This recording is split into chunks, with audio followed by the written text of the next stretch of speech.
Hello again, this is Robert Schein, Managing Director and Partner of Blanke Schein Wealth Management. Today is June 29, 2020. We have a lot to discuss in this short abbreviated week as we're getting also into quarter end and the upcoming 4th of July holiday. So let's get right to it, and thanks for watching. We believe at Blanke Schein Wealth Management that information is power, and that our goal is to provide our clients, friends, and family with real-time, relevant, market-related information. This process creates smart and purposeful decision-making, financially speaking, that improves your life, your family's life, and the community you care so much about. First topic of the day, a real estate update. You might not see this in the headlines, and if so, it might be real brief, but I think markets, which are up right now over 400 points, just over 1.6% as the timing of this filming today. So markets are very strong as we come to quarter end and rebalancing, if you will. But they also saw this headline, which is, pending home sales for the month of May. We're up 44.3%. That's tremendous. That it's quality sign for the economy.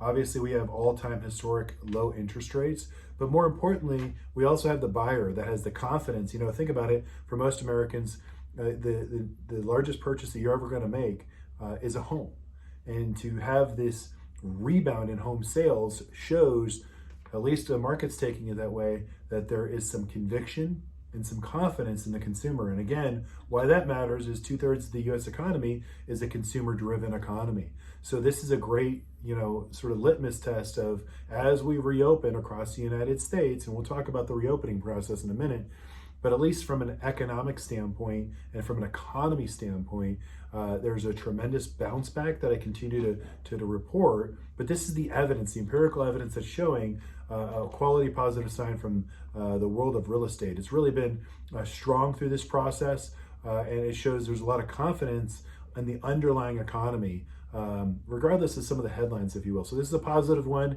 in the Department of Real Estate category. So I want to report that because I think markets see that as well. Our second topic of the day, and I'm going to continue to talk about this as we go through the remainder of this year and far into next year, I'm certain, is the heartbreaking reality for small business.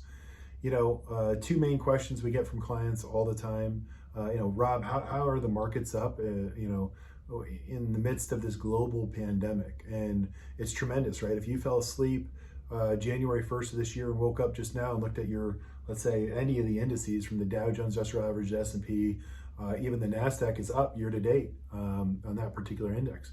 You'd scratch your head because we're in the midst of a global pandemic. How is that even the case? How is that even possible? Well, I've already referenced this several times in my daily updates, and ultimately what it really comes down to is that size matters.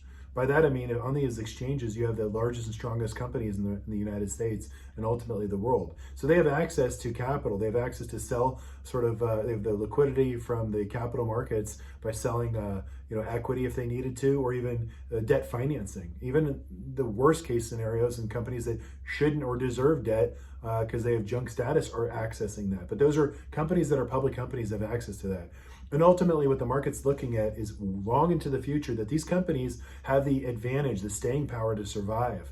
And unfortunately, the small business of America, right? The mom and pop on the corner, the nail salon, whatever you want to call it, the restaurant that we all love, they're dying. They're literally dying. In fact, the evidence that we got from Jones Trading today as a source is number of businesses on Yelp that are temporarily or permanently closed. But as an example, the red of these, and I'll show you this right here, hopefully you can see this, is really just segmenting these different categories from shopping to restaurants, beauty supplies, and even fitness centers. And then the red are the indication as of right now that really think that they're going to close permanently. So as an example, out of the 27,000 shops in retail that are closed right now, over 35% expect to permanently close. And that, it's even worse in the restaurants. Over 53% right here are expecting to close. And that just goes all across the United States. And those are little shops that we all care about, restaurants that we love to go to. But ultimately, the big get bigger. That's why the markets are doing well, because those are the largest companies. Those have staying power, not just for 6 months, but for 6-10 years.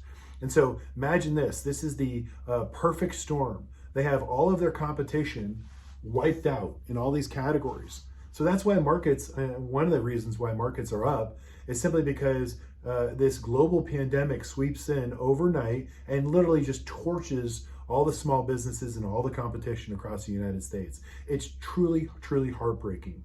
So this is the bigger issue, underlying issue that I believe we're going to have to continue to watch. It's the Wall Street, and I was the first one to basically bring this to the forefront. If we look back on my daily updates, and now they're trying to figure this out, and they're starting to talk about this on some of these news programs, that there's a disconnect between Wall Street and Main Street.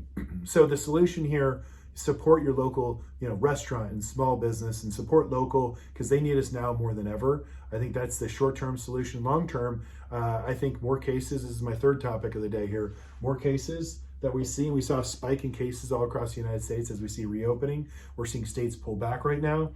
That's just going to equal more stimulus. Therefore, there's more money. Right now we have 23% in the M2 money supply, which means just money in the banks ready to be, sort of spent, if you will. And I think the consumer is sort of holding out to see if there's another round of stimulus. But if we see more cases, we're going to see more stimulus come from Congress. So that's ultimately another fuel for the markets themselves. Again, when the United States reopens, consumers have the money, but the small businesses that are the heartbeat of America, and I think we all need to do what we can to support that. And ultimately, it's the bigger story, because that is who we are in the United States today. So go out there and support local, think local, especially on our Independence Day coming up. So thanks for watching.